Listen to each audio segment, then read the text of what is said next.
الحمد للہ رب العالمین والصلاة والسلام على سید الانبیاء والمرسلین واشہد ان لا الہ الا اللہ وحدہ لا شریک لہ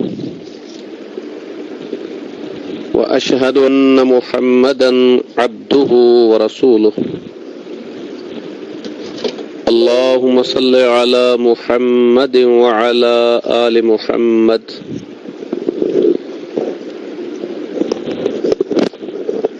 كما صليت على إبراهيم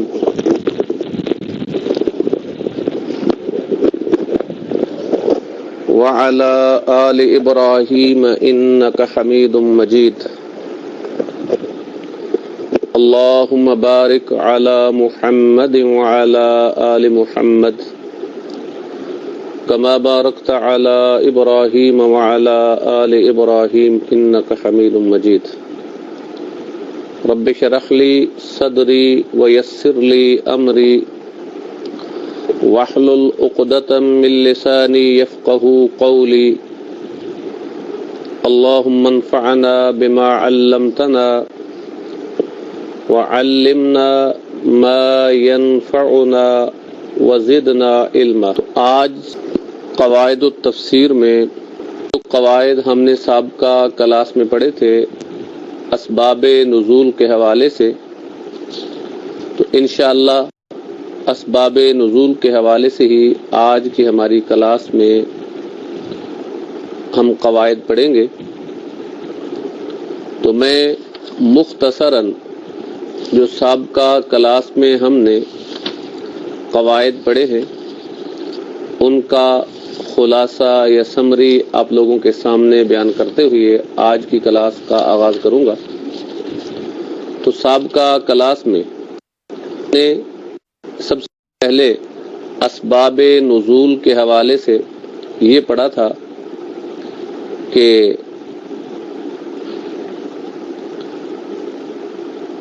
سبب نزول کہتے کسے ہیں۔ تو اس حوالے سے ہم نے یہ بات سیکھی تھی کہ وہ واقعہ یا وہ سوال جس کے بعد قرآن مجید کی کوئی آیت کریمہ یا کچھ آیات نازل ہوں اس کو سبب نزول کہا جاتا ہے۔ اور سبب قرآن مجید کے نزول کے اعتبار سے دو قسمیں ہیں۔ پہلی قسم وہ ہے کہ جو ابتداءً قرآن مجید نازل ہوا، یعنی کسی واقعہ کے بعد نہیں یا کسی سوال کے جواب میں قرآن مجید نازل نہیں کیا گیا، بلکہ ابتداءً اللہ رب العالمین کا حکم نازل کیا گیا۔ اور اسباب نزول کی اور قرآن مجید کے نزول کی دوسری وہ قسم ہے یا وہ آیات ہیں کہ جو کسی واقعہ کے بعد نازل ہوئی ہیں یا کسی سوال کے جواب میں نازل ہوئی ہیں۔ تو آج جو ہمارا مقصد ہے اسباب نزول کے حوالے سے، تو یہ قرآن مجید کی نزول کے اعتبار سے وہ دوسری قسم مقصود ہے کہ جس میں قرآن مجید کی وہ آیات جو کسی واقعہ کے بعد یا کسی سوال کے جواب میں نازل کی گئی ہیں۔ تو قرآن مجید کو صحیح سمجھنے کے لیے اسباب نزول کو پہچاننا بہت ضروری ہے۔ یہ تفسیر کے لیے آپ کہہ سکتے ہیں کہ بنیادی شرط ہے، بلکہ تفسیر کرنے والے کے لیے یہ اساس اور بنیاد ہے کہ اسے سبب نزول کے حوالے سے پورا علم ہو۔ تو اس حوالے سے اگلا قاعدہ ہم نے جو پڑھا تھا کہ جو اسباب نزول ہیں، القول فی الاسباب موقوف علی النقل والسماع، کہ اسباب نزول کے حوالے سے کوئی بھی اپنی رائے اور اجتہاد سے کسی واقعہ کو سبب نزول نہیں قرار دے سکتا، بلکہ جس واقعہ کو یا جس سوال کو صحابہ کرام رضوان اللہ علیہ مجمعین نے سبب نزول کے طور پہ ذکر کیا ہے اسی پہ اتفاق کیا جائے گا. یعنی اسباب نزول کے بارے میں ہمارا کوئی رائے، ہماری کوئی اجتہادی کوشش وہ کسی کام کی نہیں ہے، بلکہ صحابہ کرام رضوان اللہ علیہ مجمعین نے جو بیان فرما دیا ہے اسی پر اتفاق کیا جائے گا. اور اگلا قاعدہ ہم نے یہ پڑھا تھا کہ سبب نزول کا حکم کیا ہے؟ مرفوع حدیث کا حکم ہے. سبب نزول کا حکم مرفوع حدیث کا حکم ہے. تو اس حوالے سے ہم نے اسباب نزول کی دو قسمیں پڑھی تھی.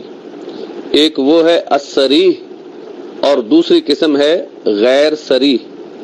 صریح سے مراد کہ جس میں صحابی سبب نزول کے بارے میں کھول کر وضاحت کے ساتھ بیان کر دیں کہ یہ واقعہ، اس واقعہ کے بعد یہ آیت کریمہ نازل کی گئی، یا نبی کریم صلی اللہ علیہ وسلم سے یہ سوال پوچھا گیا تو یہ آیات نازل کی گئی یا یہ آیت کریمہ نازل کی گئی، اس کو کیا کہیں گے کہ یہ صحابی نے صراحت کے ساتھ سبب نزول کو بیان کیا ہے.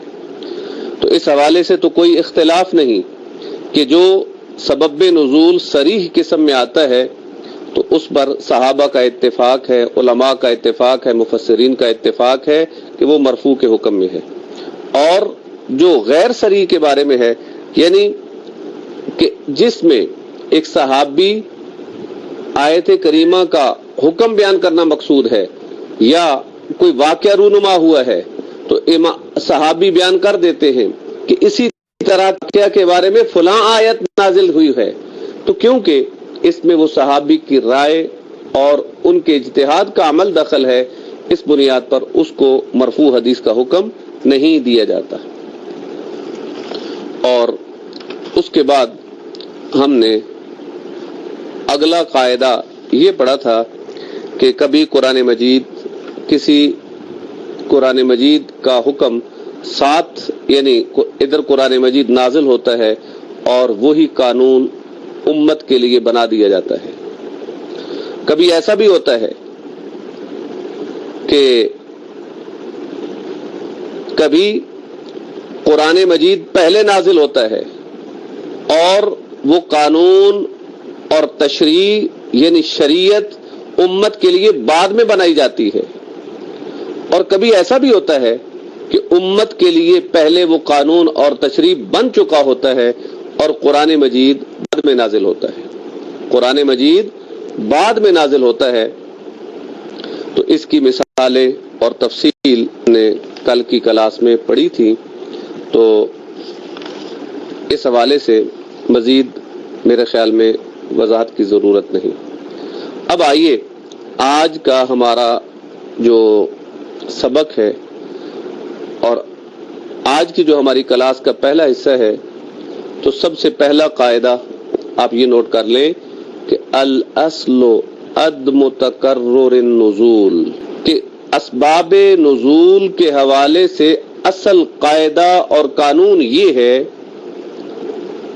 کہ قرآن مجید کی آیات بار بار نازل نہیں ہوتی، بلکہ قرآن مجید کی آیات ایک ہی دفعہ نازل ہوئی ہے. یہ بات سمجھنے سے تعلق رکھتی ہے کہ الاصل تقرر النزول، کہ اصل یہ ہے کہ جو قرآن مجید کا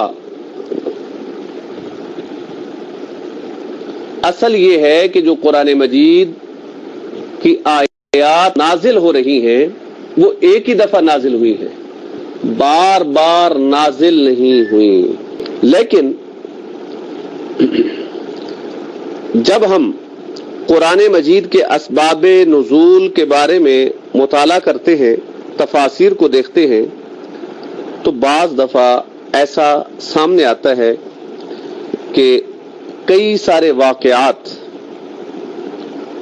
جس میں صحابی صراحت بیان کر رہے ہیں کہ اس واقعہ کے بعد یہ آیات نازل ہوئی ہیں، یا اس واقعہ کے بعد یہ آیت کریمہ نازل ہوئی۔ تو ایسی صورت میں جب ہم دیکھتے ہیں کہ بعض دفعہ ایسا ہوتا ہے کہ واقعہ اگر دیکھا جائے تو اس میں تباعد زمانی موجود ہے۔ کیا مطلب کہ ایک واقعہ بہت پہلے ہے اور ایک واقعہ بہت بعد کا ہے، بلکہ بعض دفعہ ایسا ہوتا ہے کہ ایک واقعہ مکی دور کا ہے اور دوسرا واقعہ مدنی دور کا ہے، اور صحابی اس واقعہ کے بارے میں یہ کہہ رہے ہیں صراحت کے ساتھ کہ اس کے واقعہ کے بعد قرآن مجید کی یہ آیات نازل ہوئی ہیں، یا اس سوال کے جواب میں قرآن مجید کی یہ آیات نازل ہوئی ہیں۔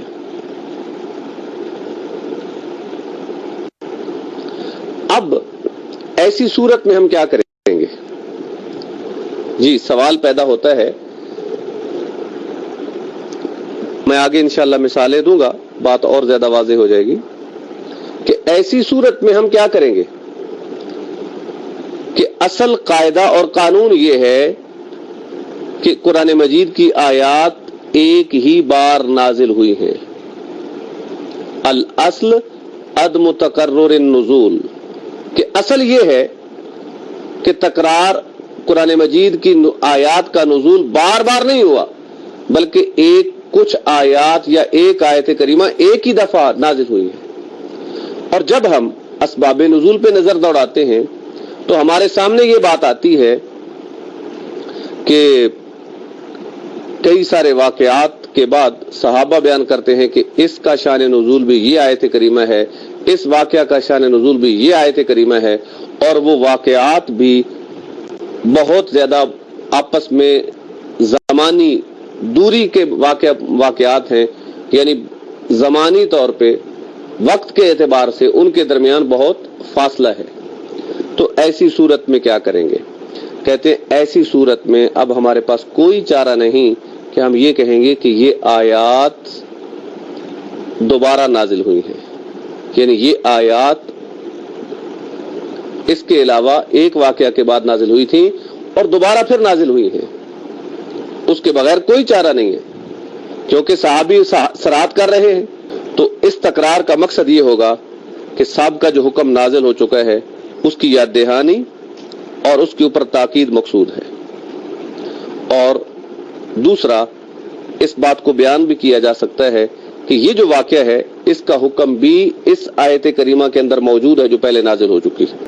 اور یہ بات تو آپ جانتے ہیں اور یہ سمجھنے سے تعلق ہے رکھتی ہے کہ نبی کریم صلی اللہ علیہ وسلم کا فرمان ہے کہ قرآن مجید میرے اوپر 7 حروف میں نازل کیا گیا۔ آپ نے یہ حدیث پڑھی ہوگی، انزل القرآن علی بسبعۃ حروف، کہ اللہ کے پیغمبر صلی اللہ علیہ وسلم فرماتے ہیں کہ قرآن مجید میرے اوپر نازل کیا گیا 7 قرات میں 7 حروف میں۔ جی یہ حدیث آپ نے پہلے کبھی سنی ہے؟ اب اس سے کیا مراد ہے؟ تو دیکھیے، ایک تو یہ جو 7 احرف ہے نا کہ 7 حروف پر مختلف 7 قرات پر قرآن مجید نازل کیا گیا، تو یہ بات تو حتمی ہے کیونکہ اللہ کے پیغمبر کا واضح فرمان ہے۔ تو ان میں سے ایک صورت یہ بھی ہے کہ بعض آیات مکہ میں جب نازل ہوئیں تو وہ قریش کی قرات کے مطابق نازل ہوئیں، اور وہی پھر دوبارہ آیات مدینہ میں نازل ہوئیں تو باقی اس وقت جو وہاں لوگ موجود تھے ان کی قرات اور ان کی لغت کے مطابق وہ نازل ہوئیں۔ یعنی آپ کہہ سکتے ہیں کہ بعض ایسی صورتیں ہیں کہ جو پہلے مکہ میں نازل ہوئی تھیں اور بعد میں مدینہ میں وہی صورتیں دوسری قرات میں نازل کی گئیں، کیونکہ یہ جو قرآن مجید میرے اوپر 7 قرات میں نازل کیا گیا، یہ بھی ساری آیات تو ایسی نہیں ہیں، کچھ آیات ایسی ہیں، کچھ صورتیں ایسی ہیں کہ جو مختلف قرات میں نازل کی گئی ہیں۔ ماشاءاللہ آپ میں سے تجوید کے حوالے سے آپ لوگوں نے شاید کبھی 17 جو قرات 17 ہے آپ نے کبھی سنی ہے یا ہو سکتا ہے آپ میں سے کسی نے مطالعہ کیا ہو اس حوالے سے کبھی. تو اب وہ جو آپ دیکھتے ہیں کہ وہ 17 قرات بھی پورے قرآن مجید کے اوپر مشتمل نہیں ہے، بلکہ بعض آیات ہیں، بعض مقامات ہیں کہ انہی کلمات کو مختلف قرات میں پڑھا جاتا ہے. مختلف بعض صورتیں ہیں کہ جن کو مختلف قرات میں پڑھا جاتا ہے. اس کے علاوہ سارے قرآن مجید کو اس طرح نہیں پڑھا گیا.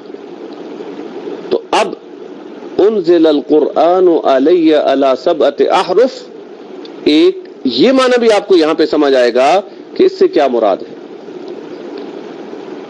اس سے مراد یہ ہے کہ پہلے فرض کریں مکہ میں قریش کی لغت کے مطابق اور قریش کے حروف کے مطابق وہ نازل کی گئیں، پھر وہی آیات مدینہ میں دوسرے حروف کے مطابق نازل کی گئیں.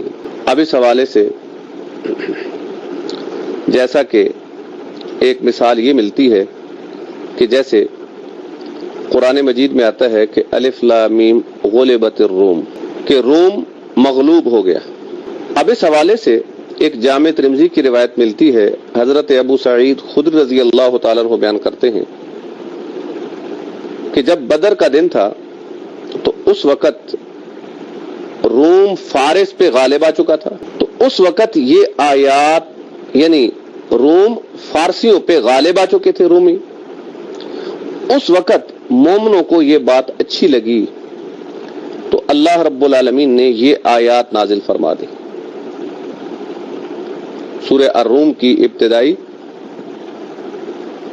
4 آیات نازل کی گئیں اور اس سے مومنوں کو خوشی ہوئی کہ روم فارس پہ غالب آ گئے. اب آپ جانتے ہیں کہ غزوہ بدر کب پیش آیا؟ مدینہ میں. غزوہ بدر مدینہ میں پیش آیا. تو اس سے یوں لگتا ہے کہ یہ آیات مدینہ میں ہجرت کے بعد نازل کی گئی. جبکہ ایک اور حدیث مبارکہ ملتی ہے، حضرت عبداللہ بن عباس رضی اللہ تعالیٰ عنہ بیان کرتے ہیں کہ وہ ایک واقعہ جو حضرت ابوبکر صدیق رضی اللہ تعالیٰ عنہ اور مشرکین کے درمیان واقعہ پیش آیا تھا، اس میں باقاعدہ حضرت ابوبکر صدیق رضی اللہ تعالیٰ عنہ نے اس آیت کریمہ کا کہا تھا. تو اس سے یہ معلوم ہوتا ہے کہ اس سے پہلے یہ آیات مکہ میں نازل ہو چکی تھی. اب دیکھیے یہ دونوں احادیث مبارکہ، ایک جامع ترمذی کی ہے اور دوسری حدیث بھی جامع ترمذی کے اندر موجود ہے. دونوں ہی روایات صراحت کے ساتھ اس میں صحابہ بیان بھی کر رہے ہیں، سبب نزول بھی، واقعہ بھی بیان کر رہے ہیں. اور ان دونوں واقعات کے درمیان کئی سالوں کا وقفہ ہے. ایک مکی دور کا واقعہ ہے، ایک مدنی دور کا واقعہ ہے. دونوں واقعات بھی صحیح ہیں اور سبب نزول کے حوالے سے اس کی وضاحت بھی صراحت ہے. تو اب ایسی کیفیت میں کیا کہا جائے گا کہ فَهَذَا مَحْمُولٌ عَلَى تَعَدُّدِ النُّزُولِ، کہ ان واقعات کے بارے میں یہ کہا جائے گا کہ یہ آیات دوبارہ مدینہ میں دوبارہ نازل ہوئی ہیں. پہلے مکہ میں نازل ہوئی تھی لیکن ان آیات کا نزول دوبارہ مدینہ میں ہوا ہے. پھر یہ بات ہمارے لیے دونوں روایات کے درمیان تطبیق ممکن ہے. اسی طرح ایک اور واقعہ وَيَسْأَلُونَكَ عَنِ الرُّوحِ سورہ الاسراء، اس کی تفسیر کے حوالے سے حضرت عبداللہ بن مسعود رضی اللہ تعالیٰ عنہ بیان کرتے ہیں کہ میں نبی کریم صلی اللہ علیہ وسلم کے ساتھ مدینہ میں کھیتوں میں چل رہا تھا تو آپ صلی اللہ علیہ وسلم کے ہاتھ میں ایک کھجور کی چھڑی تھی. تو آپ صلی اللہ علیہ وسلم کا گزر جب یہودیوں کا ایک گروہ کے پاس سے ہوا تو وہ آپس میں ایک دوسرے کے ساتھ گفتگو کرنے لگے کہ لو سألتموہ، کہ اگر تم اس سے سوال پوچھو، یعنی ایک نبی کا امتحان لو. تو اس بنیاد پر انہوں نے نبی کریم صلی اللہ علیہ وسلم سے یہ سوال پوچھا کہ حدثنا عن الروح، کہ آپ ہمیں روح کے بارے میں بیان کیجیے. آپ صلی اللہ علیہ وسلم کچھ دیر خاموش رہے پھر آپ صلی اللہ علیہ وسلم نے اپنا سر مبارک آسمان کی طرف اٹھایا تو حضرت عبداللہ بن مسعود رضی اللہ تعالیٰ عنہ بیان فرماتے ہیں کہ مجھے محسوس ہوا، میں پہچان گیا کہ انہ یوحی الی، کہ آپ صلی اللہ علیہ وسلم پر وحی کے نازل ہونے کی کیفیت طاری ہو چکی۔ تو جب وحی نازل ہو گئی تو رسول اللہ صلی اللہ علیہ وسلم نے پھر یہ جواب دیا ان کو، الروح من امر ربی، الروح من امر ربی۔ لہذا اس حوالے سے مزید کو سوال کرنا اور اس حوالے سے کوئی تکلف کرنا اس کی ضرورت نہیں ہے، اتنا ہی جواب ہے پیغمبر دیجیے۔ اب دیکھیے یہ واقعہ کب کا ہے؟ ہجرت کے بعد کا واقعہ ہے، مدنی دور کا واقعہ ہے، مدنی دور کا واقعہ ہے۔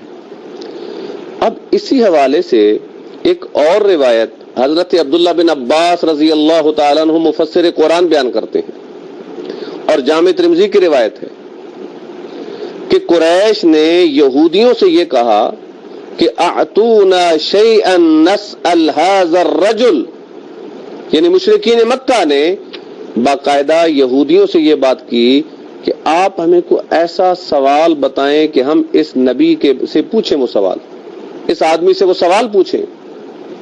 تو یہودیوں نے قریش والوں کو یہ کہا کہ سلوہ عن الروح، کہ آپ محمد الرسول اللہ صلی اللہ علیہ وسلم سے روح کے بارے میں پوچھو۔ تو انہوں نے روح کے بارے میں پوچھا۔ اب قریش کہاں تھے؟ ظاہر مدینہ میں تو نہیں تھے نا، قریش مکہ میں تھے۔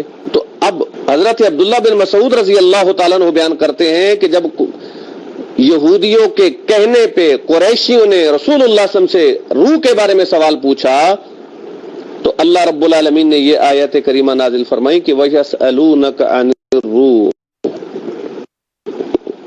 جی اب یہ آپ اندازہ لگا دیجئے کہ دونوں واقعات کے بارے میں صراحت موجود ہے کہ اس آیت کریمہ کا سبب نزول یہ دونوں واقعات ہیں، اور وہ دونوں واقعات ایسا بھی نہیں ہے کہ ایک وقت میں رونما ہو سکتے ہیں، درمیان میں زمانے کا بہت بڑا فرق ہے، ڈیفرنس ہے، ایک مکی دور کا اور دوسرا مدنی دور کا۔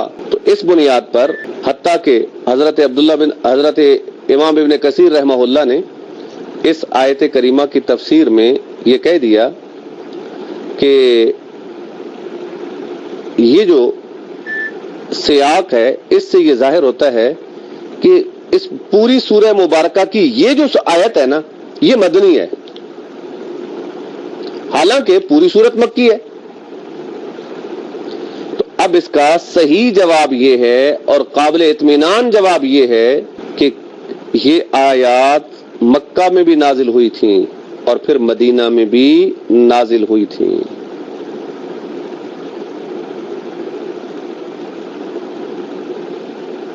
واضح؟ جی اب عام قاعدہ قانون یہ ہے کہ اصل یہ ہے کہ عدم متقرر النزول، لیکن اس اصل سے کچھ آیات کے بارے میں نکلنا پڑے گا تو پھر قرآن مجید کا صحیح فہم اور صحیح سمجھ آ سکتی ہے۔ یعنی سب آیات کے بارے میں یہ نہیں ہے، لیکن کچھ آیات کے بارے میں ہمیں یہی حکم لگانا پڑے گا، اس کے بغیر قرآن مجید اور جو واقعات ہیں اسباب نزول کے حوالے سے وہ سمجھ نہیں آ سکتے۔ اچھا، اس سے یہ سوال پیدا ہوتا ہے کہ اگر یہ آیات مکہ میں نازل ہو چکی تھی تو پھر جیسا کہ وہ حضرت عبداللہ بن مسعود رضی اللہ تعالیٰ عنہ کی وہ حدیث میں نے آپ کے سامنے بیان کی ہے، مدینہ میں جب یہ دوبارہ آیات نازل ہوتی ہیں تو اس وقت رسول اللہ صلی اللہ علیہ وسلم نے توقف کیوں اختیار فرمایا؟ تقاضا تو یہی تھا نا کہ آپ پر کیونکہ وہ آیات پہلے نازل ہو چکی تھی آپ فوراً جواب دے دیتے، لیکن آپ صلی اللہ علیہ وسلم نے خاموشی اختیار فرمائی حضرت عبداللہ بن مسعود رضی اللہ تعالیٰ عنہ بیان فرماتے ہیں کہ آپ نے آسمان کی طرف اپنا سر مبارک اٹھایا، نگاہیں اٹھائیں، پھر یہ کیفیت طاری ہوئی۔ تھوڑا سا یہاں پہ اشکال ہے، تو ابن حجر رحمہ اللہ نے، ماشاءاللہ بارک اللہ فیک سسٹر، آپ نے بہت اچھا جواب دیا ہے۔ ابن حجر رحمہ اللہ نے اس اشکال کا یہی جواب دیا ہے کہ یحمل سقوطه فی المرأة الثانیہ علی توقع مزید بیان فی ذالک، کہ آپ صلی اللہ علیہ وسلم کا دوبارہ انتظار فرمانا آپ کی تمنا تھی، توقع تھی کہ اللہ رب العالمین شاید اور زیادہ وضاحت نازل فرما دے، کیونکہ پہلے بھی وضاحت تو نہیں ہے نا، صرف یہ ہے کہ الروح من امر ربی۔ جی تو اب دیکھیے، اب یہ ایک قاعدہ قانون آپ نے جو پڑھا ہے نا، اس سے آپ کئی سارے اسباب نزول، ویسے میں چاہوں گا کہ اگر آپ لوگوں کے پاس وقت میسر ہو تو اس حوالے سے اردو میں کتاب تو میرے علم میں نہیں ہے، لیکن عربک میں ایسی کتابیں ہیں کہ جس میں اسباب نزول، سارے قرآن مجید کے اسباب نزول کو جمع کیا گیا ہے، اور وہ بہت زیادہ نہیں ہے، مختصر سی کتاب بنتی ہے۔ اگر اردو میں سرچ کرنے والی بات ہے، ہو سکتا ہے نیٹ پہ مل بھی جائے، لیکن اگر ہو سکے تو آپ ان کو دیکھیں، انشاءاللہ اس سے بہت زیادہ فائدہ ہوگا۔ چلیے جی، اس کے بعد اگلا قاعدہ،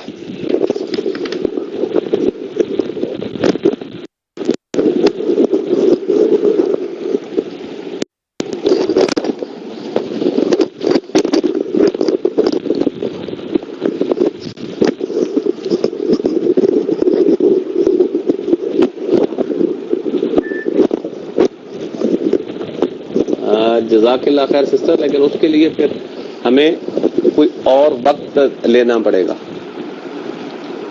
کہ ہم، کیونکہ وہ کلاس جو ہے نا باقاعدہ اس کا الگ سے سلسلہ شروع کرنا پڑے گا، اور وہ ساری صورتوں کی وہ ترتیب سے لینا پڑے گا، اور اس میں ٹائم لگے گا۔ اب اس دوران ہم ایڈ نہیں کر سکتے۔ آپ لوگ آپس میں اس کو نوٹ کر لیں انشاءاللہ کہ یہ چیز زیر غور ہے۔ اگر اس کے لیے ہم کوئی وقت میسر آ سکا اور ٹائم ٹیبل بن سکا تو کیا جا سکتا ہے بہرحال کلاس میں، زیادہ لمبا بھی نہیں ہے۔ ایسا ہو سکتا ہے کہ ہم اگر ویکینڈ کلاس میں بھی لیں تو انشاءاللہ جلدی ختم ہو سکتا ہے۔ بہرحال یہ اچھا اور دلچسپ ایک ٹاپک ہے، اور قرآن مجید کی فہم اور سمجھ کے حوالے سے بہت ضروری ہے۔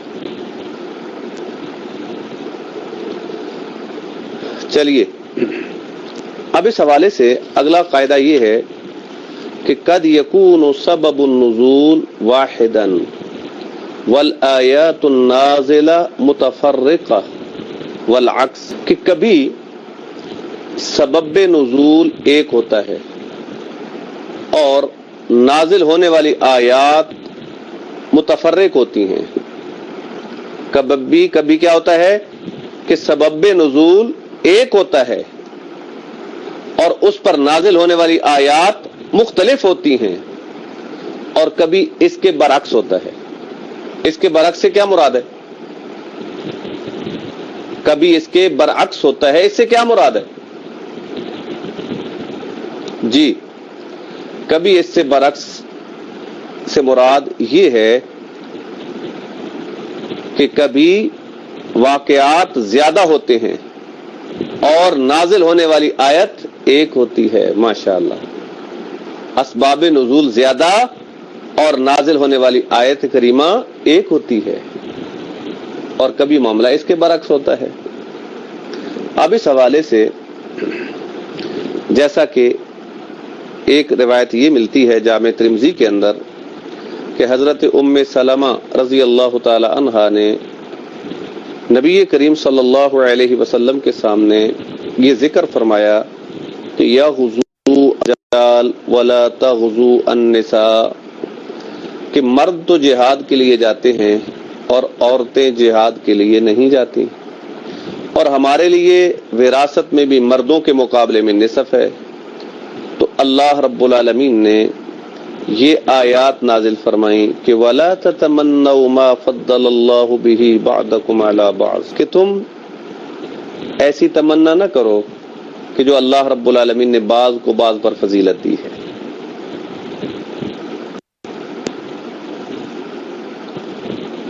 اب ایک تو یہ آیت کریمہ ہو گئی کہ حضرت ام سلمہ رضی اللہ تعالی عنہا کے سوال کے جواب میں یہ آیت کریمہ نازل ہو گئی. اب واقعہ یہ ایک ہے، سوال ایک ہے. اور اسی حوالے سے جامع ترمذی ہی میں امام مجاہد کہتے ہیں کہ فَأُنزِلَ فِيهَا إِنَّ الْمُسْلِمِينَ وَالْمُسْلِمَاتِ سورہ احزاب کی وہ آیت نمبر 35 وَالذَّاكِرِينَ اللَّهَ كَثِيرًا وَالذَّاكِرَاتِ أَعَدَّ اللَّهُ لَهُمْ مَغْفِرَةً وَأَجْرًا عَظِيمًا غالباً، کہ جب حضرت ام سلمہ رضی اللہ تعالی عنہا نے یہ سوال پوچھا تو اس کے بعد اللہ رب العالمین نے سورہ احزاب کی آیت نمبر 35 نازل فرما دی. تو گویا کہ اب واقعہ وہ ایک ہی ہے، اور اس کے بارے میں جو نازل ہونے والی آیات ہیں وہ سورہ النساء کی آیت نمبر 32 وَلَا تَتَمَنَّوْا مَا فَضَّلَ اللَّهُ بِهِ بَعْضَكُمْ عَلَى بَعْضٍ، اور دوسری ان المسلمین والمسلمات سورہ احزاب کی آیت نمبر 35. اور اسی طرح ایک اور روایت بھی ملتی ہے کہ حضرت ام سلمہ رضی اللہ تعالیٰ عنہ نے رسول اللہ صلی اللہ علیہ وسلم سے یہ ذکر فرمایا کہ اے اللہ کے رسول، میں نے قرآن مجید میں اللہ رب العالمین کو فرماتے ہوئے نہیں سنا کہ اللہ تعالیٰ نے قرآن مجید میں ہجرت میں عورتوں کا ذکر کیا ہو، صرف مردوں کا ذکر ملتا ہے. تو اللہ رب العالمین نے یہ آیت فرما دی انی لا اضیع عمل عامل منکم، کہ میں تم میں سے جو بھی عمل کرنے والا ہے اس کے عمل کو ضائع نہیں کروں گا. اللہ اکبر. اب یہ آیت سورہ آل عمران کی آیت نمبر 195 ہے، 195 ہے. اور اسی طرح مستدرک حاکم کے اندر ایک روایت ملتی ہے کہ حضرت ام سلمہ رضی اللہ تعالیٰ نے عرض کی کہ اے اللہ کے رسول، مردوں کا ذکر تو بہت ملتا ہے، عورتوں کا ذکر قرآن مجید میں نہیں ملتا. تو اس میں یہ ہے کہ فَأَنزَلَ اللَّهُ عَزَّ وَجَلَّ، تو اللہ رب العالمین نے پھر یہ آیت کریمہ نازل فرمائی ان المسلمین والمسلمات سورہ احزاب کی آیت نمبر 35. اور یہ آیت کریمہ نازل فرمائی انی لا اضیع عمل عامل منکم سورہ آل عمران کی آیت نمبر 195. جی تو اب یہ واقعہ آپ نے دیکھا کہ ایک ہے حضرت ام سلمہ رضی اللہ تعالیٰ عنہ کا سوال، اور اس واقعہ کے بعد نازل ہونے والی آیات کم از کم 3 آیات، سورہ احزاب کی، سورہ آل عمران کی اور سورہ النساء کی. یہ 3 آیات اس ایک واقعہ کے بارے میں صحابہ نے بیان کیا کہ ان کا سبب نزول ہے. تو ہمارا قاعدہ کیا تھا؟ قاعدہ یہ تھا کہ سبب النزول واحدہ، کہ کبھی سبب نزول ایک ہوتا ہے لیکن اس پر نازل ہونے والی آیات متفرق ہوتی ہیں، یعنی کئی ساری آیات ہوتی ہیں. اور کبھی معاملہ اس کے برعکس ہوتا ہے، کبھی معاملہ اس کے برعکس ہوتا ہے کہ واقعات زیادہ ہوتے ہیں اور نازل ہونے والی آیت کریمہ ایک ہوتی ہے.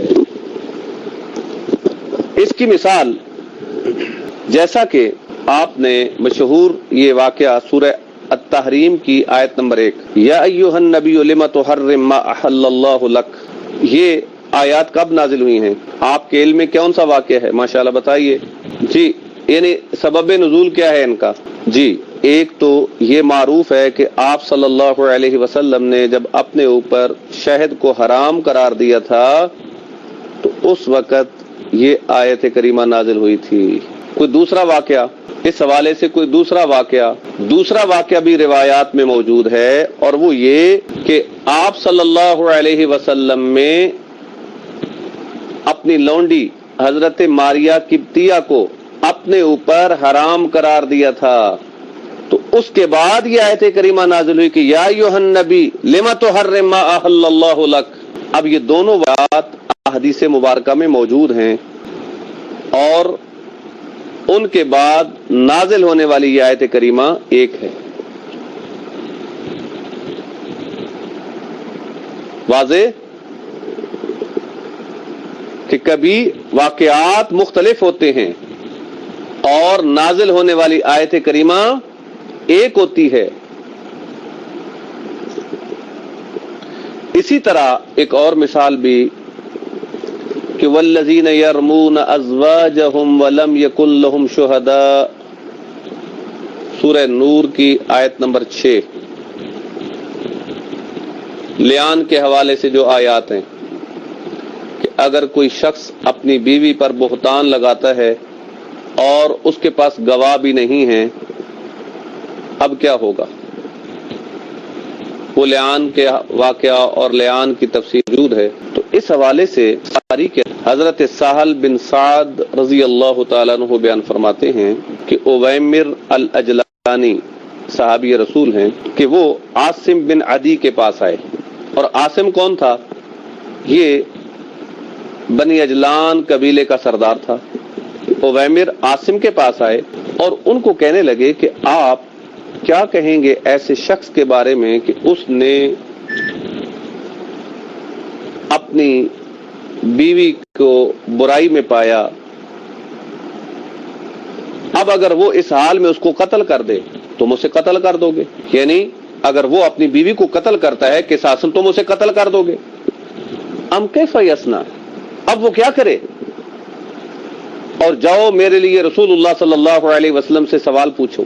تو یہ عاصم بن عدی رسول اللہ صلی اللہ علیہ وسلم کے پاس آئے، تو اس بنیاد پر آپ صلی اللہ علیہ وسلم نے اس طرح سوال کرنا ناپسند کیا،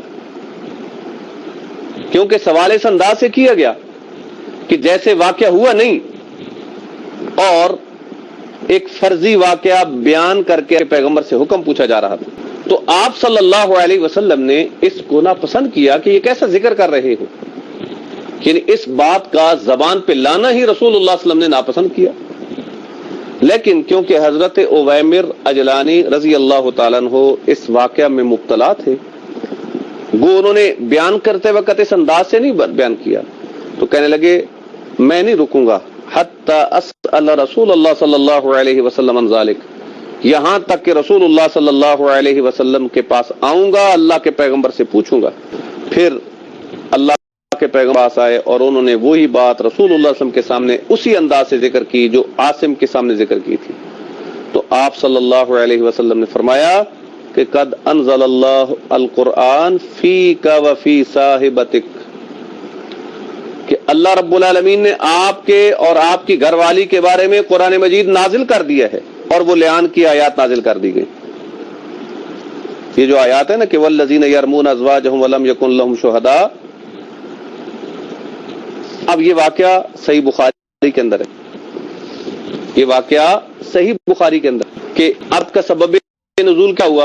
اویمر الاجلانی کا واقعہ، اویمر اجلانی کا سوال، ٹھیک ہے نا، کہ ان کا جو سوال تھا اس کے بعد یہ آیات لیان نازل کی گئی، صحیح بخاری کی روایت ہے، اور صراحت بھی آپ نے دیکھی کہ کیسے صراحت موجود ہے۔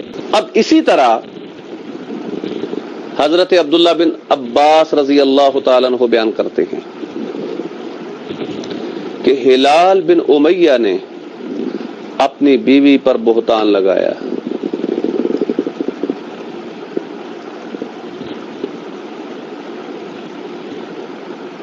تو آپ صلی اللہ علیہ وسلم کے سامنے یہ واقعہ آ گیا۔ آپ صلی اللہ علیہ وسلم نے فرمایا یا تو اس کی دلیل دو یا پھر آپ کے اوپر حد لگے گی۔ تو حضرت ہلال بن امیہ عرض کرنے لگے کہ یا رسول اللہ اذا رأى احدنا على امرته رجلا ينطلق يلتمس البينة، کہ اے اللہ کے رسول یہ کیسے ہوگا کہ ایسی کیفیت میں وہ کہاں سے دلیل تلاش کرتا رہے گا؟ آپ صلی اللہ علیہ وسلم بار بار ارشاد فرمانے لگے البینہ والا حد فی ظہرک، کہ دلیل دو وگرنہ حد کے لیے تیار ہو جاؤ۔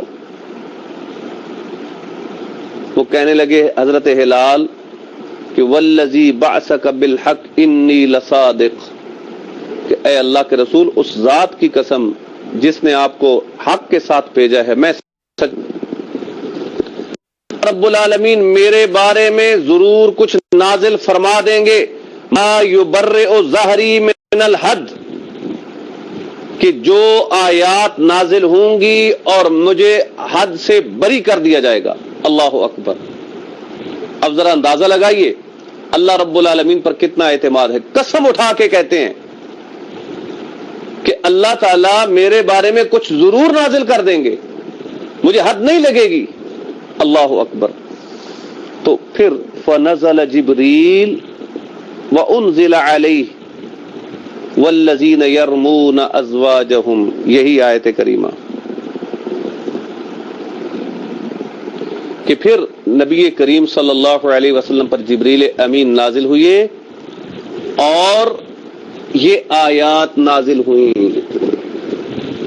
جی اب یہ روایت بھی صحیح بخاری کی ہے, یعنی اس میں سے کسی کو ضعیف بھی نہیں کہا جا سکتا, اور دونوں واقعات صحت موجود ہے کہ ان واقعات کے بعد یہ آیت کریمہ نازل ہوئی ہے. تو اب آپ نے جو قاعدہ پڑھا ہے وہ قاعدہ یہی پڑھا ہے کہ کبھی ایسا ہوتا ہے کہ واقعات مختلف ہوتے ہیں اور نازل ہونے والی آیت کریمہ ایک ہوتی ہے. واضح؟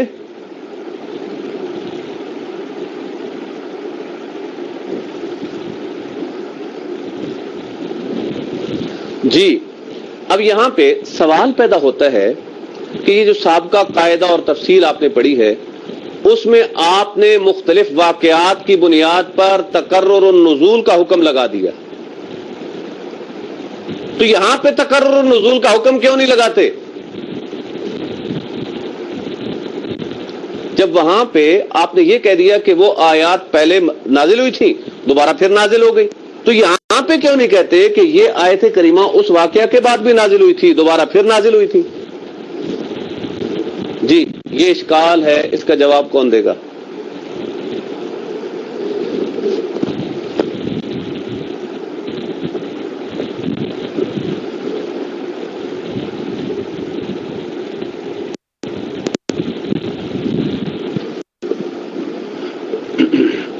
اس کا جواب یہ ہوگا کہ دیکھیں جی جزاک اللہ, اس کی ایک وجہ یہ ہے, ابن داؤد بھائی اللہ تعالیٰ آپ کو جزا کر دے, بہت اچھا جواب دیا ماشاءاللہ آپ نے. اور دوسری بڑی وجہ یہ ہے کہ دیکھیں وہ جو واقعات تھے ایک مکی دور کا ہے ایک مدنی دور کا واقعہ ہے. اب ان دونوں واقعات کے اندر بہت فرق ہے, بہت وقت کا فاصلہ ہے, جبکہ یہ دونوں واقعات مدنی دور کے ہیں اور عین ممکن ہے کہ یہ واقعات بہت قریب قریب ہوں اور اس کے بعد یہ آیات نازل ہوئی ہیں, اس کے بعد یہ آیات نازل ہوئی ہیں. جی یعنی یہ واقعات قریب قریب تھے, لہذا اس کی بنیاد پر ہم نے تکرر النزول کا حکم لگانے کی ضرورت نہیں ہے, کیونکہ اصل قاعدہ اور قانون یہ ہے کہ عدم تکرر النزول کہ قرآن مجید کے اندر اصل یہ ہے کہ قرآن مجید کی آیات ایک ہی دفعہ نازل ہوئی ہیں. وہ مجبوری کی صورت میں تکرر النزول کی طرف جایا جاتا ہے کہ جب ان واقعات کے درمیان تطبیق ممکن نہ ہو اور ان کو جمع نہ کیا جا سکتا ہو.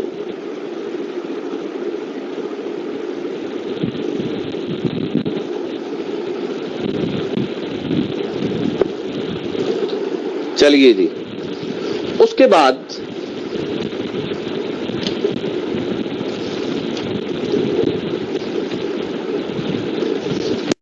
ایک قاعدہ, آخری قاعدہ اسباب نزول کے حوالے سے. سوالات کر لیں, اگر کسی کا کوئی سوال یا اشکال ہے تو آپ لوگ سوال کر سکتے ہیں.